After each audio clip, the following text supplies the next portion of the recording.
Halo pemirsa, selamat pagi. Ya, bagaimana pemirsa TVR Parlemen, kita berjumpa lagi dalam program TVR 09 bersama saya Dadi Ramadan dan juga rekan saya. Saya Rini Reski, pemirsa dalam 30 menit ke depan kami akan sajikan kepada Anda sejumlah berita nasional khususnya dari sudut pandang DPR RI sebagai referensi Anda dalam memahami dinamika politik, hukum, ekonomi, sosial, dan juga budaya di Indonesia. Dan pemirsa TVR Parlemen, inilah TVR 09 selengkapnya.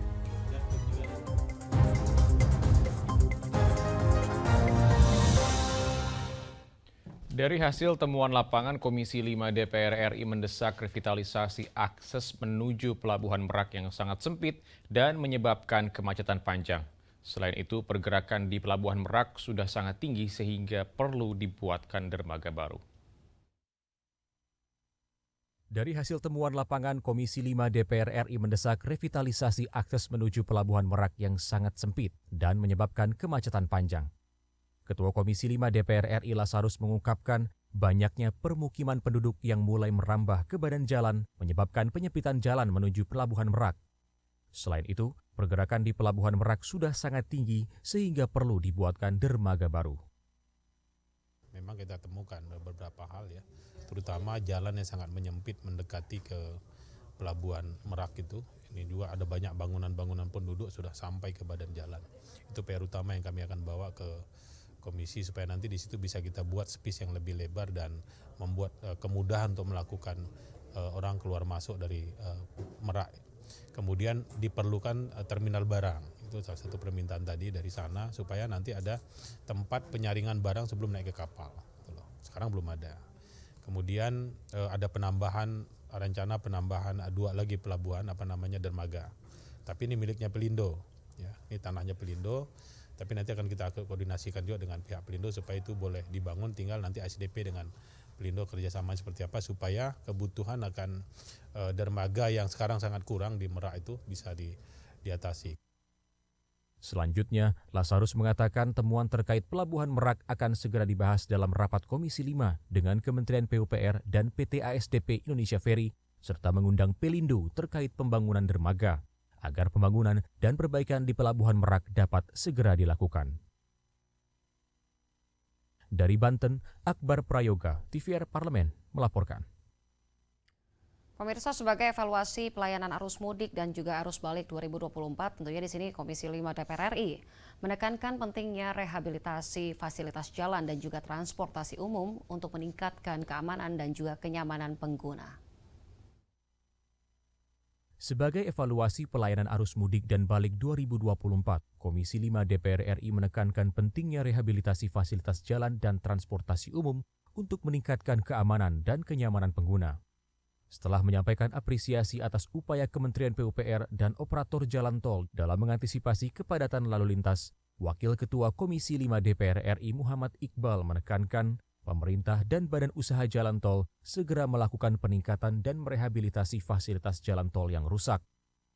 Yang perlu kami tekankan adalah yang pertama, terutama dari sisi fasilitas-fasilitas yang ada jalan tol itu seperti lampu penerangan, rest area, kemudian juga sarana prasarana itu harus segera dilakukan jika masih ada titik-titik yang belum ada penerangan-penerangannya. Kemudian mengenai jalan-jalan yang rusak, jalan tol, tadi sudah disampaikan bahwasannya sudah diantisipasi, bahwasannya kami meminta jika ada beberapa spot-spot jalan yang rusak harus segera ditambal, sehingga itu bisa membuat kelancaran bagi para pengguna angkutan darat atau pengguna mobil. Di sisi lain, anggota Komisi 5 DPR RI Mulyadi memandang PT KAI sebagai penyedia layanan transportasi andalan harus mengutamakan keselamatan dan kenyamanan penumpang. Prinsipnya karena memang sudah bertahun-tahun melaksanakan kegiatan seperti ini dan saya melihat selalu ada peningkatan. Maka saya mengingatkan terus bahwa fungsi pelayanan tadi harus lebih optimal, harus menjadi lebih prioritas dibandingkan fungsi komersial. Dari daerah khusus Jakarta, Fitian Aunilah, TVR Parlemen, melaporkan. Badan Kerjasama Antar Parlemen Fadlizon menyebut sikap Indonesia tetap menginginkan perdamaian atas konflik yang terjadi antara Iran dengan Israel. Tentunya informasi selengkapnya akan kami hadirkan sesaat lagi, tetaplah bersama kami di TVR 09.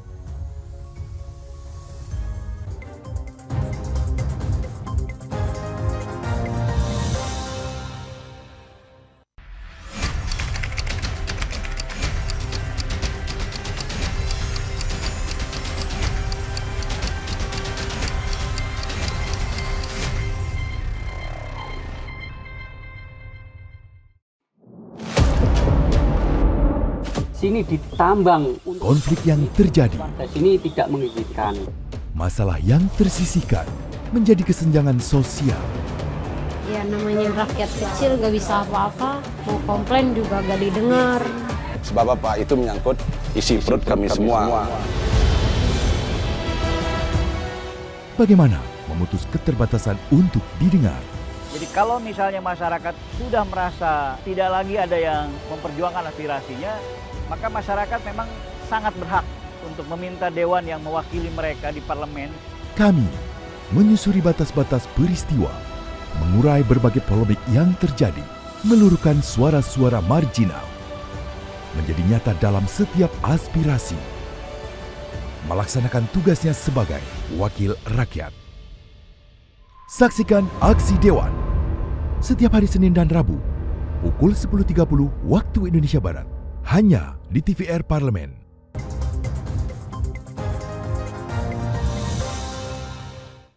Pemirsa, Ketua BKSAP Fadlizon mengatakan konflik yang terjadi antara Iran dengan Israel sangat merugikan kawasan dan juga dunia. Fadli mendorong upaya deeskalasi maksud kami segera dilakukan dalam rangka mencegah meluasnya ketegangan ke beberapa negara pasca terjadinya serangan. Ketua Badan Kerjasama Antar Parlemen DPR RI Fadlizon menyebut sikap Indonesia tetap menginginkan perdamaian atas konflik yang terjadi antara Iran dengan Israel. Menurutnya konflik tersebut sangat merugikan kawasan dan dunia. Fadlizon mengatakan serangan rudal yang dilepaskan Iran ke Israel adalah bentuk balasan. Setelah sebelumnya Israel melakukan provokasi terhadap Iran melalui aksi teror ke kantor konsulat Iran di Damaskus yang memakan banyak korban jiwa. Fadli mendorong upaya deeskalasi segera dilakukan dalam rangka mencegah meluasnya ketegangan ke beberapa negara pasca terjadinya serangan.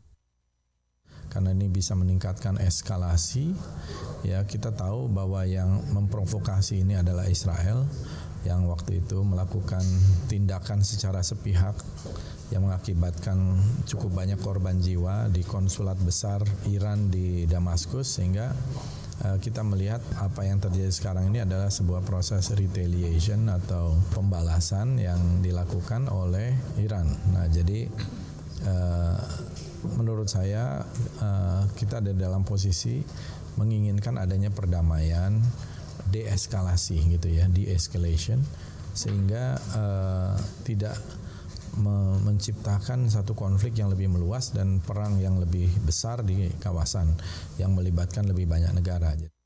Sebelumnya Iran melancarkan serangan balasan pada Sabtu 13 April lalu ke pangkalan militer Israel. Serangan yang berlangsung sekitar 5 jam itu melepaskan lebih dari 300 rudal dan drone ke wilayah Israel. Panji dan Yoga, TVR Parlemen melaporkan. Pemirsa, dalam kunjungan kerja ke Sumatera Selatan, di sini Komisi 7 DPR RI menemukan bahwa ketersediaan bahan baku utama menjadi penyebab rendahnya produksi pupuk bersubsidi. Untuk itu pemirsa perlu sinergi lintas sektoral agar penyaluran gas untuk produksi pupuk bisa lebih lancar. Dalam kunjungan kerja ke Sumatera Selatan, Komisi 7 DPR RI menemukan bahwa ketersediaan bahan baku utama menjadi penyebab rendahnya produksi pupuk bersubsidi. Untuk itu perlu sinergi lintas sektoral agar penyaluran gas untuk produksi pupuk bisa lebih lancar. Wakil Ketua Komisi 7 DPR RI Bambang Haryadi mendorong PT Pupuk Indonesia memperbaharui alat produksinya, sehingga nanti ketika jaringan gas telah tersambung bisa dimanfaatkan secara maksimal. Kan apa sih kendala-kendalanya? Kan jangan sampai hanya kami yang menjadi kebeban seolah-olah gas saja. Karena menurut hitungan dari Kementerian SDM pun kalau gas itu tersambung bisa nggak Pupuk Indonesia bisa menyerap secara penuh, karena mereka tahu bahwa peralatan produksinya perlu direvitalisasi lagi. Dan ingatlah bahwa setiap gas itu berbeda dengan minyak yang mungkin setelah mengalir belum kepake masih ditampung. Kalau gas kan nggak bisa. Hal senada diungkapkan anggota Komisi 7 DPR RI Hendrik Sitompul yang menitikberatkan pada sinergi seluruh stakeholder untuk memastikan ketersediaan bahan baku gas produksi pupuk. Kita harapkan sekali bahwa kebutuhan gas yang ada di Pupuk Indonesia maupun PDGN ini bisa betul-betul nyata, di mana diharapkan sekali bahwa Kementerian SDM betul-betul memastikan berapa ketersediaan gas yang ada di Indonesia ini. Untuk itu, kebutuhan yang ada tadi pupuk dan PGN ini bisa tersuplai yang baik. Tapi ini kembali juga kepada ke hulunya, di mana K3S yang sebagai yang menghasilkan gas ini juga harus didata ulang. Dari Sumatera Selatan, Rian Indrayana, TVR Parlemen melaporkan. Dalam kunjungan Komisi 4 DPR RI ke rumah potong hewan atau RPH, beberapa RPH mengeluhkan maraknya pemotongan hewan yang dilakukan di luar RPH dengan tarif lebih murah dan proses lebih cepat, namun standar pemotongan dan sertifikasi halalnya belum terjamin. Komisi 4 DPR RI melakukan kunjungan kerja ke rumah potong hewan atau RPH di Jawa Barat untuk meninjau harga serta stok daging sapi. Dalam kunjungan tersebut, beberapa RPH mengeluhkan persoalan maraknya pemotongan hewan yang dilakukan di luar RPH, yang menawarkan tarif lebih murah dan proses lebih cepat. Namun standar pemotongan dan sertifikasi halalnya belum terjamin. Anggota Komisi 4 DPR RI Endang Setiawati Tohari mengatakan pemerintah perlu memperketat regulasi terkait legalitas rumah potong hewan, serta melakukan penindakan terhadap pedagang nakal yang memotong hewan di luar RPH. Hal tersebut demi menghindari peredaran daging yang tidak sehat. Yang kita inginkan adalah adanya perda, peraturan daerah, yang bisa menjamin tadi. Yang pertama adalah keberhasilan dari pemotongan hewan itu untuk restribusi, pendapatan Pemda, dan juga keamanan kesehatan dari hewan tersebut harus kita jaga. Karena misalnya banyak sekali sekarang kan hewan yang dipotong tidak melalui rumah potong hewan yang layak. Nah itu kan sangat bahaya juga. Nah ini kita harapkan ada perda. Nah, perdanya nanti mengacu kepada Undang-Undang Peternakan. Kedepannya perlu ada sosialisasi kepada masyarakat, terutama penjual daging terkait regulasi tersebut. Pemerintah juga dapat memberi reward bagi para pedagang yang menaati peraturan dan memberi sanksi tegas bagi para pelaku yang melanggar. Dari Jawa Barat, Rodiah, TVR Parlemen melaporkan. Pemirsa, konflik di Timur Tengah kembali memanas pasca Iran meluncurkan ratusan drone dan juga rudal ke wilayah Israel. Meningkatnya tensi geopolitik di antara keduanya bukan hanya mengkhawatirkan bagi Timur Tengah, melainkan juga bagi dunia, termasuk Indonesia. Informasi selengkapnya sesaat lagi, tetaplah bersama kami di TVR 09.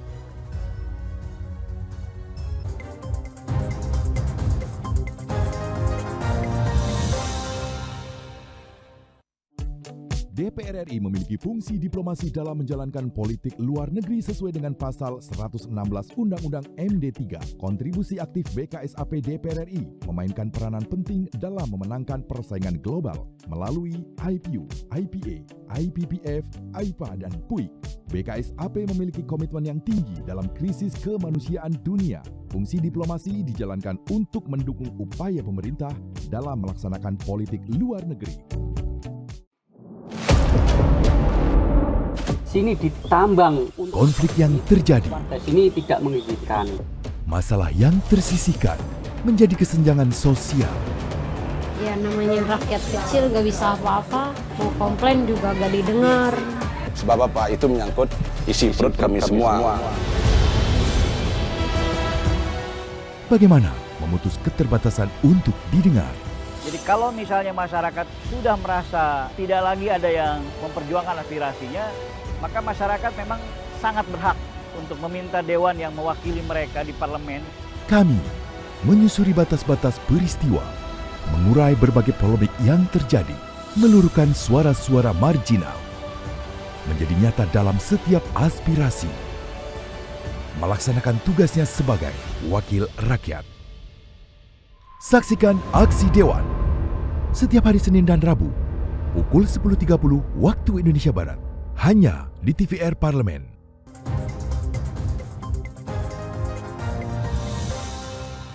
Kembali TVR 09 pemirsa. Dan pemirsa, serangan yang dilakukan Iran merupakan serangan balasan kepada Israel yang terlebih dahulu melakukan pengeboman terhadap konsulat Iran di Damaskus, Suriah pada awal April lalu. Dan serangan Israel ini menewaskan 7 anggota Garda Revolusi Iran termasuk 2 jenderal diantaranya. Saksikan informasi selengkapnya yang telah dihimpun oleh tim redaksi TVR Parlemen dalam Lensa Parlemen. Berikut ini.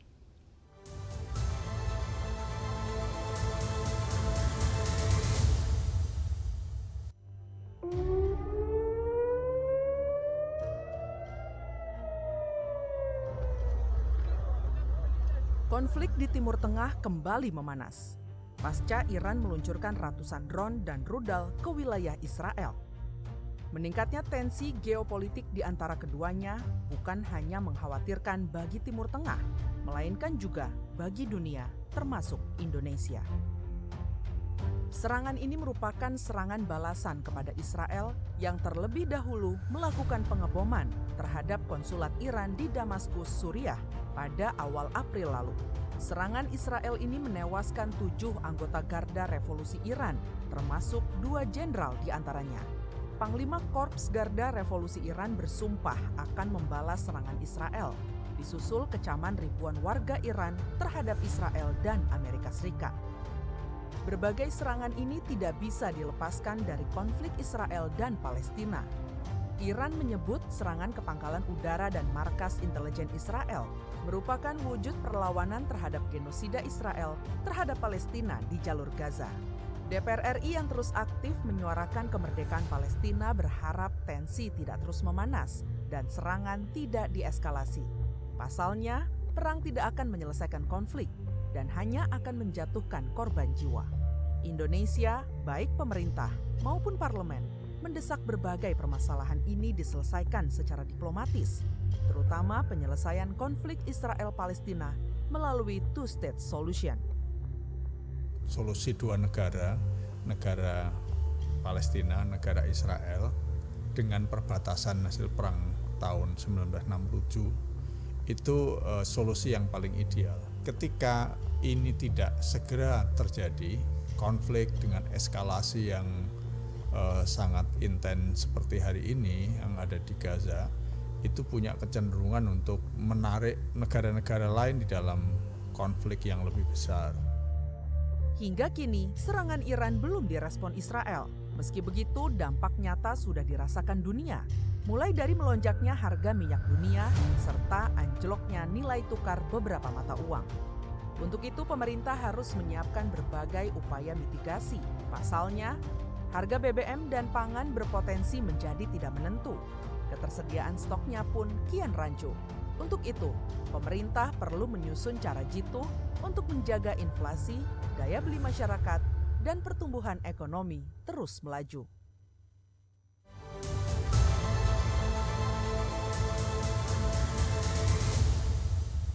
Pemirsa, korupsi dianggap sebagai kejahatan luar biasa yang turut andil besar dalam kerugian negara dan juga menyengsarakan rakyat.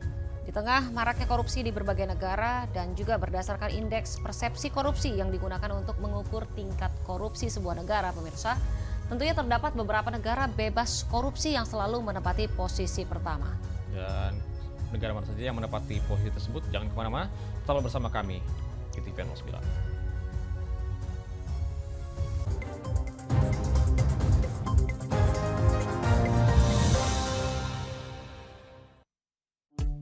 DPR RI memiliki fungsi diplomasi dalam menjalankan politik luar negeri sesuai dengan pasal 116 Undang-Undang MD3. Kontribusi aktif BKSAP DPR RI memainkan peranan penting dalam memenangkan persaingan global melalui IPU, IPA, IPPF, IPA, dan PUIK. BKSAP memiliki komitmen yang tinggi dalam krisis kemanusiaan dunia. Fungsi diplomasi dijalankan untuk mendukung upaya pemerintah dalam melaksanakan politik luar negeri.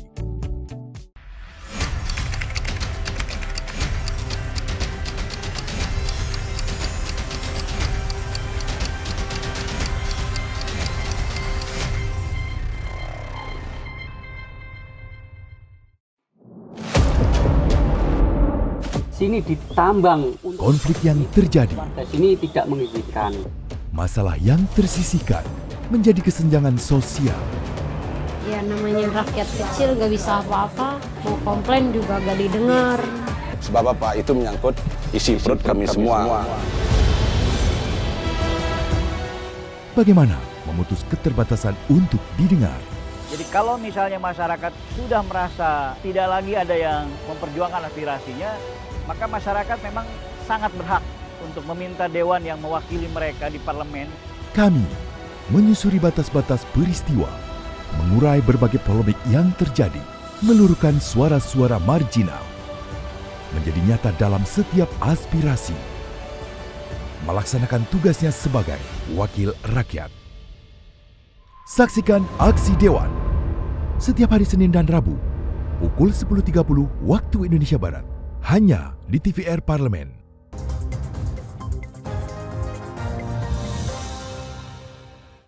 Anda masih bersama kami di TVR 09. Kalau kita berbicara tentang korupsi, Dadi, tentunya korupsi ini memang selalu dikaitkan dengan sesuatu yang negatif. Betul sekali, dan memang merupakan salah satu kejahatan yang luar biasa di setiap negara tentunya ini. Betul sekali. Dan tentunya pemirsa, tadi kalau kita berbicara tentang dampak buruk di berbagai bidang di dalam suatu negara, kita berkaitan dengan korupsi tadi. Betul sekali. Nah, meskipun terlihat sulit untuk memberantas korupsi, pemirsa, namun bukan suatu hal yang mustahil untuk dapat dilakukan pencegahannya. Dan tentunya hal ini sudah dilakukan oleh beberapa negara di dunia. Dan tentunya bebas korupsi membuat suatu negara terjamin kesejahteraan dan juga perekonomiannya. Tanpa berlama-lama, mari kita saksikan tayangan terkait belajar dari 3 negara paling anti korupsi di dunia dalam segmen Intips, Informasi dan Tips berikut ini.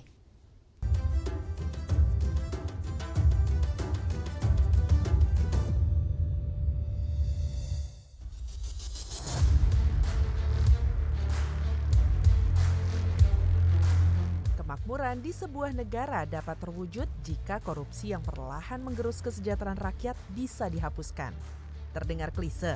Tidak juga. Hal ini sudah terbukti di 3 negara yang selalu menempati posisi pertama pada Indeks Persepsi Korupsi atau IPK. Kondisi mereka sejahtera, makmur, aman, dan sentosa. Ketiga negara ini adalah Denmark, Finlandia, dan Selandia Baru.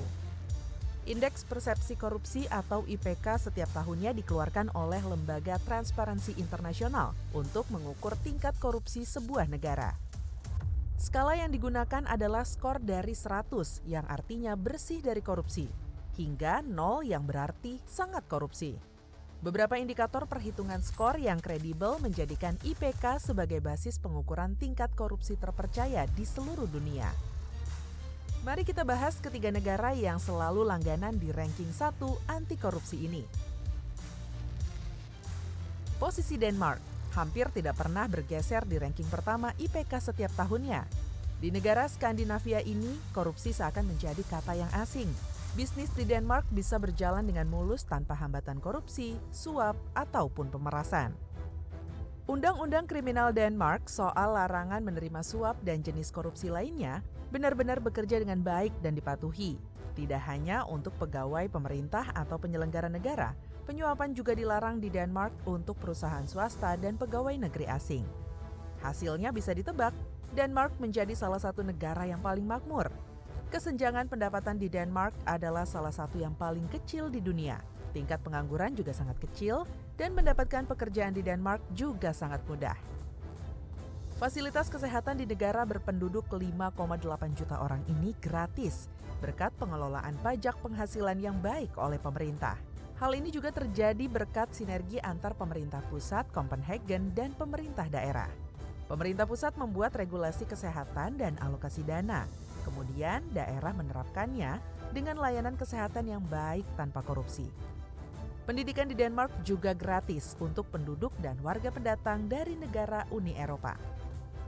Selain itu, para pelajar rutin mendapatkan bantuan langsung tunai per bulannya sebesar 900 krona Denmark atau sekitar 2 juta rupiah bagi yang masih tinggal dengan orang tua.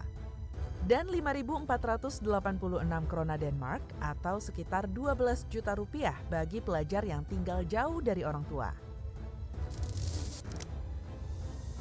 Berikutnya ada Finlandia, yang juga sangat membanggakan posisinya sebagai negara paling bebas korupsi di dunia. Korupsi pemerintahan hampir nihil di Finlandia saat ini. Tidak ada tradisi suap menyuap dan gratifikasi. Perihal korupsi semuanya tercantum dalam Undang-Undang Finlandia dan ditegakkan dengan baik. Bersihnya Finlandia dari korupsi juga berkat kultur keterbukaan dan transparansi dari penyelenggara negara. Sistem pengendalian internal dan eksternal yang luar biasa hingga keterlibatan masyarakat sipil dalam pemberantasan korupsi. Korupsi yang hampir nol tentu saja berdampak pada pelayanan publik yang mengagumkan untuk rakyatnya. Di Finlandia, pendidikan diselenggarakan dengan gratis mulai dari SD hingga universitas. Layanan kesehatan hampir seluruhnya dibiayai oleh pajak, yang artinya rakyat bisa mendapatkan pengobatan secara cuma-cuma. Korupsi tidak dipungkiri berdampak pada tingginya angka kemiskinan yang kemudian merembet pada meningkatnya kriminalitas. Hal ini tidak terjadi di Finlandia sebagai negara paling bersih dari korupsi. Negara di utara Eropa ini dianggap sebagai yang paling aman di dunia berdasarkan laporan Forum Ekonomi Dunia pada tahun 2017. Kesejahteraan dan kemakmuran tersebut akhirnya menjadikan Finlandia selalu berada di jajaran teratas negara paling bahagia di dunia dalam laporan kebahagiaan dunia PBB setiap tahunnya. Predikat ini tentu saja tidak akan diberikan jika 5,5 juta rakyatnya tidak puas dengan jalannya pemerintahan dan kehidupan di Finlandia. Yang ketiga yaitu Selandia Baru. Dalam berbagai pengukuran korupsi di seluruh dunia, Selandia Baru selalu berada di urutan teratas negara paling bersih dari korupsi. Negara di Pasifik ini dianggap memiliki regulasi yang efektif untuk mencegah korupsi. Di Selandia Baru, prinsip transparansi dikedepankan dan birokrasi dipangkas. Iklim usaha juga sangat kondusif di negara ini, dengan pengurusan izin usaha yang bisa beres dalam waktu 1 hari saja.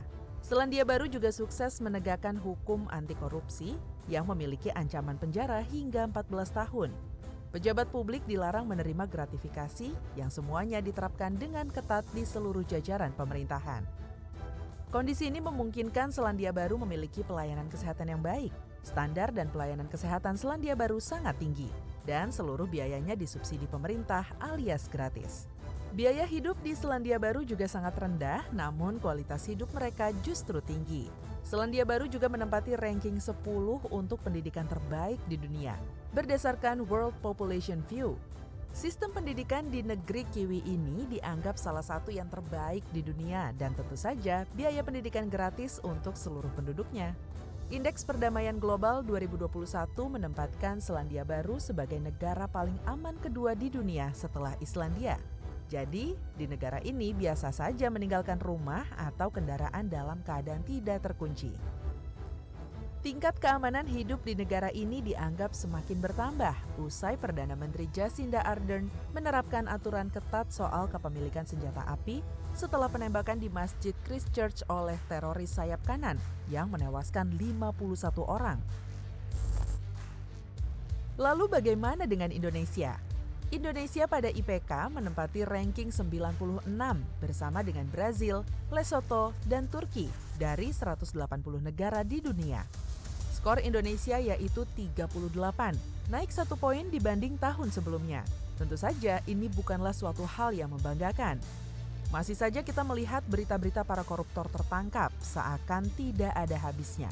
Penyuapan dan gratifikasi masih kerap terjadi di negara ini. Akibatnya tentu saja perekonomian yang melemah, layanan publik dan kesehatan yang buruk, serta pembangunan yang terhambat. Korupsi juga menyebabkan semakin lebarnya jurang ketimpangan pendapatan dan kesenjangan sosial. Selama masih ada korupsi di negeri ini, rasanya akan sulit melihat Indonesia berhasil mewujudkan cita-cita kemerdekaannya, yakni melindungi segenap bangsa Indonesia dan seluruh tumpah darah Indonesia, memajukan kesejahteraan umum, mencerdaskan kehidupan bangsa, dan melaksanakan ketertiban dunia yang berdasarkan kemerdekaan, perdamaian abadi, dan keadilan sosial. Tapi semua itu belum terlambat. Masa depan yang cerah menanti di hadapan kita. Upaya pemberantasan korupsi masih terus digalakkan, dibarengi dengan strategi pencegahan dan pendidikan dalam Trisula Pemberantasan Korupsi KPK. Cara pertama yang harus dilakukan adalah mulai dari diri sendiri dengan memegang teguh nilai-nilai integritas pribadi, lalu menularkannya ke orang lain. Tidak ada jalan lain, kita harus dukung upaya pemberantasan korupsi untuk mewujudkan Indonesia yang lebih baik.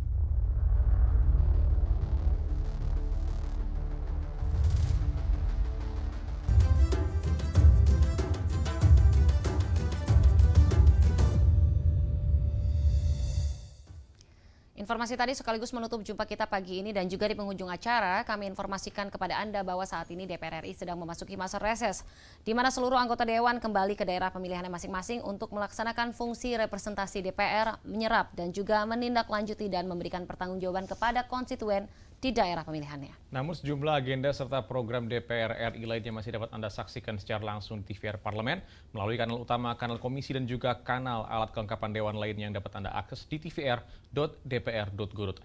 Pemirsa TVR Parlemen, demikian TVR 09 edisi pagi ini. Segenap kru TVR Parlemen yang bertugas hari ini mengucapkan terima kasih telah menyaksikan TVR 09. Saya Rina Rizky dan juga rekan saya. Jadi Ramadan, sampai jumpa di TVR 09 selanjutnya.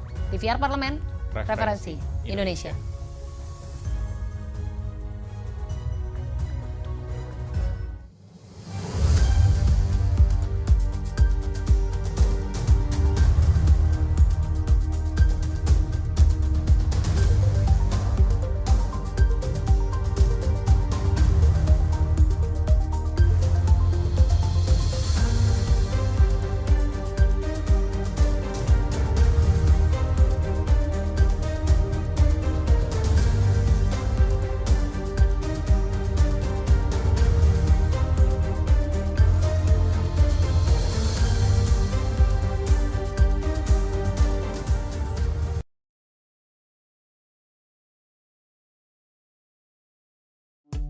DPR RI memiliki fungsi